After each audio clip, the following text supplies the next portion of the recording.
Before we get into the video, I want to preface this video by saying thank you to everybody who subscribed to the channel over the last year. I also want to say I appreciate everybody that's continually watched the channel and regularly viewing the channel over the past year.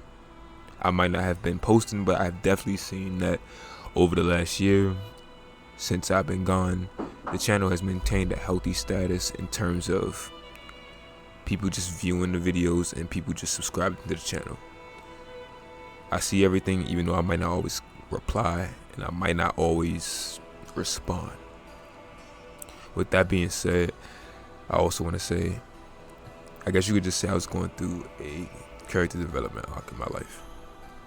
And with all that out the way, I appreciate everybody that's watching the video. Let's get into it. Thank you. Okay, so to start out, right? I want everybody watching this video to listen closely, because I think a lot of people within the Naruto community, a lot of other creators within the Naruto community, they can tell you things, right? Pretty much things on a surface level, but they can't really explain why certain things happen or why certain things manifest themselves in certain ways.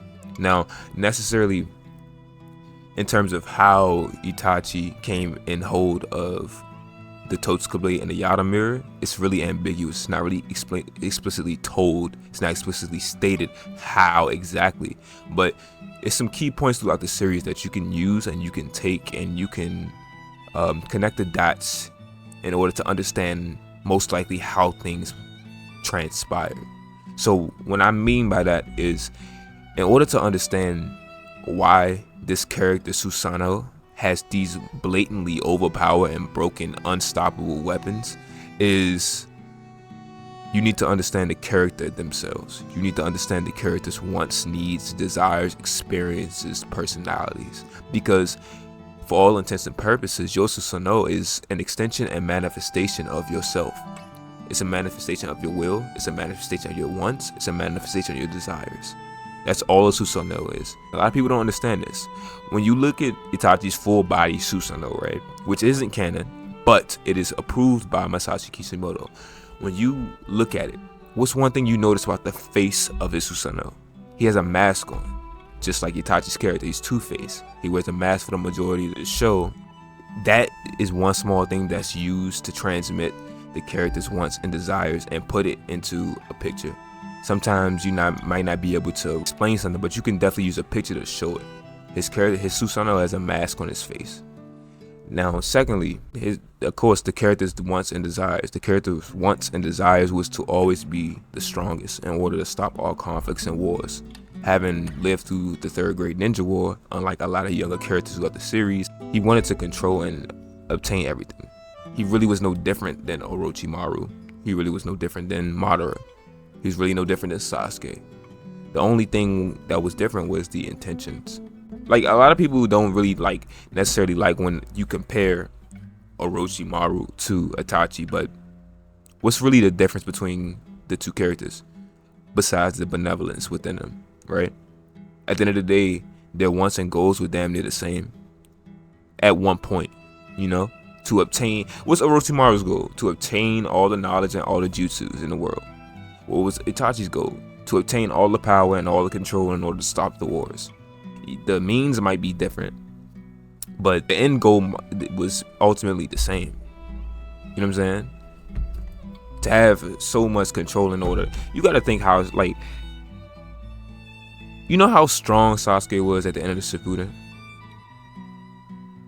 Imagine, and you know how his desires and his goals was to obtain everything, and that was no different than what Itachi wanted to do. But a lot of people don't necessarily understand that. That's why I encourage people that if you are doing that, you need to read the his light novels so you could get a better understanding of the character. Because once you read those novels, you'll get an understanding of why he did certain things, why certain things manifest themselves in outward ways or in a roundabout way. You know what I'm saying? These books explicitly just state what he wants as a child, to be strong enough to obtain everything and be strong enough to stop all the wars. So somewhere down the line, Itachi, and he stumbles across, he fights somebody, Totsuka blade comes into his possession. and nobody could find it. Zetsu knew Orochimaru was looking for it. Orochimaru was looking for it for years, and he couldn't find it because it was in Itachi's possession. Because the experiences people go through in life is what shape them. The experiences people go through in life is what shapes their desires. It's what shapes their view of the world. It's what shapes their needs, their wants. Having lived through the third great ninja war, Itachi already understood what it was. It changes a person's thinking. It shapes someone's perception of reality. It changes someone's view on the world. You see what I'm saying? So at the end of the day, having gone through all the things that he went through, that is what shaped his wants, his desires. So it wouldn't surprise me if he went out searching for these spirit weapons. A lot of people don't seem to recognize this, and it might be a little bit off topic because I haven't even got to the Totsuka blade yet, but Itachi and Orochimaru had a lot in common. They both studied snake sage jutsu. When Kabuto told Itachi that he studied underneath the great snake sage, Itachi was perplexed. And we don't necessarily see who or what Itachi's summon was, but we definitely know more than likely it would have been a snake. Because when he mentions the head beast, Itachi was perplexed by that. And on another note, the Totsuka blade is a variant of the Kusanagi blade, which is a variant of the blade that Sasuke had, which is a variant of the blade that Orochimaru had, the snake sword. So it's like a lot of people aren't able to connect these dots, and a lot of people don't understand this, which is why I say Orochimaru, Sasuke, Itachi all had pretty much the same goals at one point. Now, onto the actual Totsuka blade, right? Now, as you know, as we all know, the Totsuka blade is a legendary sealing sword. It's a legendary spirit weapon. You know, you got a lot of things you don't hear people talk about enough. You have certain physical weapons like Sasuke's Kusanagi sword and Orochimaru's Kusanagi sword, but those are just physical projections of the actual blade. Now, the Totsuka blade is an actual sealing sword. It's imbued with sealing jutsu, and on top of that, it's a spirit weapon. You know what I'm saying? It's not just a physical. It deflects things in both a spiritual realm as well. You know what I'm saying? That's why it's damn near, it's a spirit weapon. You know what I'm saying? It's a legendary sword, which probably wouldn't surprise me if the had all types of different forbidden like sealings and stuff on it that would stop anybody that's actively searching for it to actually get it. You know what I'm saying? Like, think of like an extremely rare sword in an RPG game like Elden Ring or Dark Souls or something. That extremely coveted weapon that everybody wants. It might be the great sword for you. Whatever it is for you, that's akin to what this weapon is. Now, this is actually a perfect example of why I'm gonna go to and do another video on why did Orochimaru want. What was his plans with Totsuka blade? Why was he searching for it? Because for all intents and purposes, even Zetsu knew that Orochimaru was searching for it. Now, Orochimaru possibly told Zetsu he was looking for it, which I doubt. You know, considering how secretive Orochimaru is and the shit he does in the back. But most likely, Toby had Zetsu spy and do some reconnaissance on Orochimaru and figured out that he's searching for the sword. So, with that being said, what could Itachi accomplish with this actual sword? Because I feel like, personally, I think just obtaining the Totsuka blade for Itachi was just one piece of the puzzle, and I think sealing away Orochimaru was just one piece of the puzzle. It just was collateral, basically. He gets to save his little brother, and then he gets to seal away Orochimaru. Orochimaru is just collateral damage at that point. We get him out the way just off of principles. You know what I'm saying? But what exactly was Itachi's plan when he was searching for the Totsuka blade? Because this sword, like I said, is a legendary spirit weapon. It's a legendary spirit weapon along with the Yata mirror.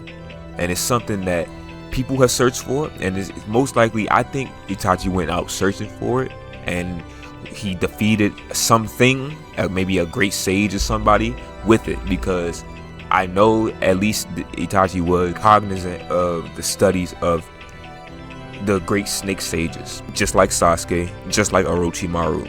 Like I said, it's important to remember, Sasuke and Orochimaru had the Kusanagi blade on a physical level. Itachi had the Kusanagi and the other half of on a spirit level, which is imbued into his Susano'o, which is the Totsuka blade. You know, part of me believes that perhaps this was a reward for Itachi. Maybe he defeated somebody extremely powerful. Somebody would gifted the sword to him. It's not out of the realm of possibility that through his travels he met somebody that was really just he could connect with outside of just somebody being like Shisui, somebody close, somebody that saw through his facade of being what he was branded and decided, okay, the same way that Itachi gifted the crow to Naruto because he understood the beliefs that Naruto had, maybe somebody understood the same beliefs and the same characteristics that Itachi withheld and decided to gift him the sword of Totsuka. Maybe, okay? What exactly are your plans? What exactly would you do with this? What would somebody or your character do with a power like this? A giant sword, a ceiling on an ethereal, astral, spiritual level. What would this allow the power that you could actually seal away somebody for all eternity in a drunken stupor for all eternity? What would somebody with that holds the Totsuka blade in his possession do with a kind of power like that? And we already know what his goals were, at least early on, to become the strongest in order to bring peace to the ninja world. And like I said, through reading his light novels, you get a great understanding of that. You get an understanding that he will go to great lengths. He will rule people through fear, even if he has to, if it brings peace. You know, and it's something that a lot of people are either in denial about or just aren't cognizant of because they didn't read those novels and they didn't get an understanding of his character. Now, the question remains, with this power, now let's just go play devil advocate for a minute. Let's just say Itachi actually did, and sealing away Orochimaru was literally just collateral damage. Is it possible he was truly using that sword for Toby? Had he not been sick, had he been fully able to realize his ambitions while he was alive, sealing Orochimaru was just, in my eyes, just collateral. Sealing Orochimaru was just, I saved my little brother, and then we just get him out the way as we go. But I'm in the process currently of dying. I need to save my little brother from him now. Let's seal him away with the sword of Totsuka. When I die, he goes with me. The same thing that happened with Nagato in the reanimations. A part of me believes that when he was doing this was him actually searching out and finding the sword of Totsuka. The plans were way bigger. I'm just trying to exactly construct what those plans were for Itachi. Was it Madara? Was it Toby? You know what I'm saying? Let me know what you think in the comment section of that, because it's very important. Why reading and listening comprehension is very important in shows and in life in general. It's very apparent Itachi didn't always have this Totsuka blade. He didn't always have it, because if he always had it, Orochimaru wouldn't have looked for it. He wouldn't be looking for it because he would have known Itachi had it, and he knew, I can't defeat Itachi. Let me stop looking for it. Zetsu states he's been looking for it for years. If he knows Itachi has it, he's not going to challenge Itachi because he knows he can't defeat Itachi. Hell, I can't defeat Itachi in general. If this nigga has the sword of Totsuka within his possession, I definitely can't defeat him. That's why he was so shocked when he was struck by the Totsuka blade. He underestimated it. Now, the Yata mirror. This is where shit gets crazy, right? This is pretty much the, I would say, the bread and butter of this nigga's moveset, right? Because everybody know, like, the Yata mirror, this shit is basically, this is the shit that makes it really broken. This nigga Susano'o ridiculously overpowered is that it changes properties. It's a spiritual shield that deflects all attacks, right? So we all understand that, right? But for me, necessarily, when I think about it, the thing that gets my mind moving when I'm thinking about the circumstances revolving around Itachi, Susano'o, and the Yata mirror is, one, him obtaining the Yata mirror, and two, the parameter and why he was given the Yata mirror. You see what I'm saying? Now, it's possible, of course, just like everything else, he possibly could have defeated somebody for the Yata mirror and shit. But personally, I believe the Yata mirror was a gift. And when I say a gift, I say maybe whatever. I believe it was a reward for his actions, and by that I mean The Yata mirror, just think about it. The Yata mirror in nature just deflects all things, all attacks. It changes the properties to whatever. So it basically negates all attacks. It changes the properties of whatever attack to the same properties as whatever is currently attacking them. It can adapt to whatever attack it is necessarily, and it's gonna reflect it, right? So let's think about Itachi's personality from just in general, right? He's a ninja that necessarily his spirit can't be broken because it's pretty much already done that. You know, having to do what he did, his spirit was already broken, and he had to basically pick the pieces back up afterwards and rebuild that. So I believe the Yata mirror is also in a way a metaphor to reflect the wielder's unbreakable will. No matter what you throw at them in life, they're going to deflect it. They're going to always get through it. They're going to be able to sustain and keep moving forward, because for all intents and purposes, this fucking shield is broken. Now, this shield was pretty much able to easily repel off Orochimaru's strongest attack, which is the 8-headed serpent, which is, my guess would be pretty much anything outside of six-path godlike abilities. This thing can reflect, because anything from this natural realm, it just shrugs off. Like, it doesn't matter. It uses the Yata mirror in its left hand and it carries it, and it just deflects all things. And I feel like him obtaining the Yata mirror and having a Yata mirror was really just a show of recognition, and was granted to him as a show of what a true ninja or what a true Kage represents. Somebody that no matter what you throw at them, no matter what tough decision they have to make, they're going to be able to keep moving forward and keep pressing forward. Now, I also believe that having this damn shields out drains substantially more chakra than it normally would had you not had it out. Okay, so you can get through this, or you can endure something like this. The Yata mirror is now here to protect you in this realm for being able or showing that you can endure it. I believe obtaining the Yata mirror in your possession is a show of resilience and an unbreakable will. Essentially, that's what it boils down to. No matter what you go through, no matter what life throws at you, no matter what attack you face, you're gonna be able to face it head on, and you're gonna be able to deflect it, be able to really defend yourself. Now on to where he got it from. That's the really tough question. It's possible that the Yata mirror was discussing a forbidden scroll. We know through Orochimaru's just training and his just things he does in his pastime. He searches for jutsu. He wants to collect jutsu. He wants to know more about jutsu. He goes through forbidden jutsu. We've seen that in part 1. He goes through them. He searches for knowledge, and I believe the Yata mirror was probably, along with Totsuka blade, up there in terms of forbidden legendary weapons that was out there in the ninja world. All these questions that I actually asked just actually bring up more questions, which actually brings up more videos. So with that being said, let me know what y'all think about how he obtained the Yata mirror, how he obtained the Totsuka blade, what they were for. Because like I said, what was the goal, the ultimate goal? I just don't have a hard time believing that this is everything. Knowing what I know about this character, what he wanted to actually accomplish, what were these weapons used for bigger goal? Would he have used them against Madara? Would they haven't even been effective against Madara? I think Itachi read or found out about a weapon of defense that is granted to somebody who is extremely worthy of holding the shield. You know what I mean? Somebody who is worthy of being able to hold up the proverbial weight of the shield, if that makes sense. You know what I'm saying? Somebody weak, with a weak will, somebody that easily can't bear tough things. It's not going to be able to be worthy or hold or obtain the shield. The shield will kind of choose you in a way, kind of like Samihara chooses you.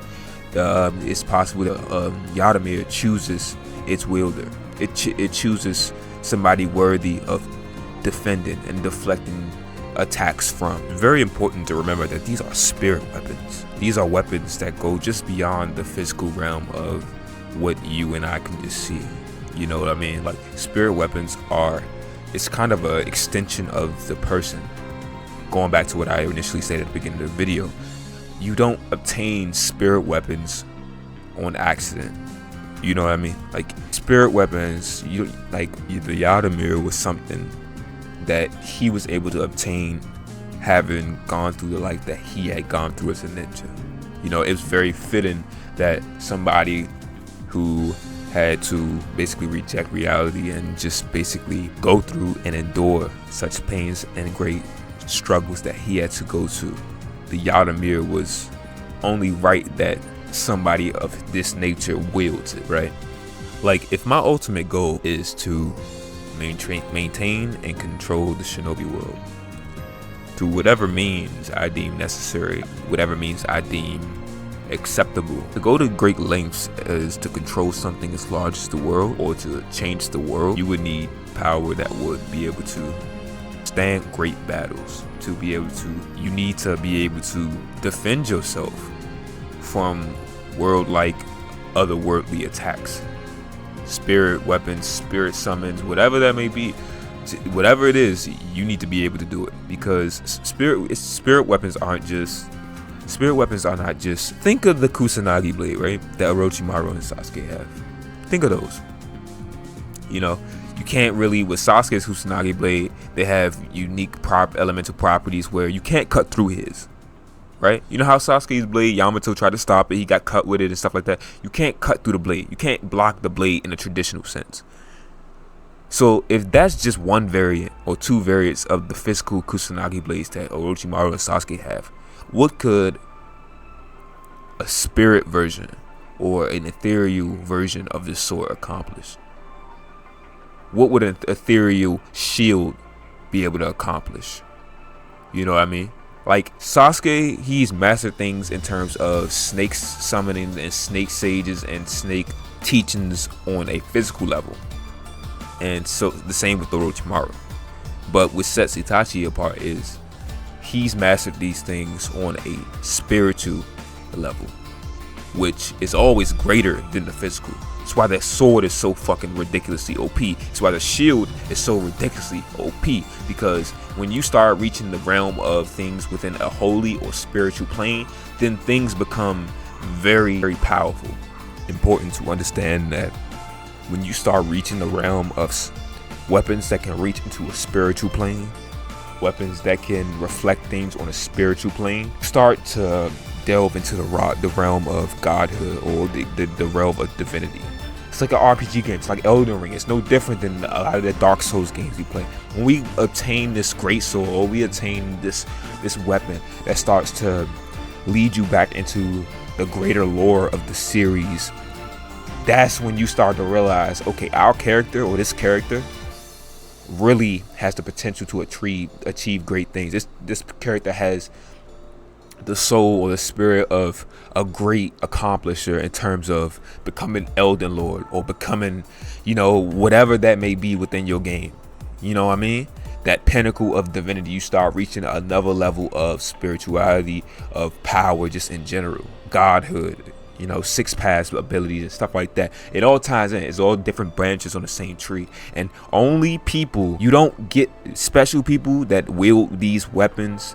You don't get these on accident. You don't just stumble across them. Yes, it's possible he just stumbled across it, but in the end, if it was destined for you to get it, is it just happenstance? Is it an accident if you were destined to get it? If you were born to be great and to be something greater than yourself and the others around you, is it really just a fucking accident that you wield the sword of Totsuka and that you wield the Yata mirror? I don't think so. So I want everybody to watch this video to let me know what you think. Let me know your theories and your conceptions, or where you think Itachi attained the Yata mirror and attained the Totsuka no Tsurugi. Like, what do you think he got these from? I want y'all to let me know. And with that being said, I hope you enjoyed this video, and I'm out. I'll see you in the next video. Peace.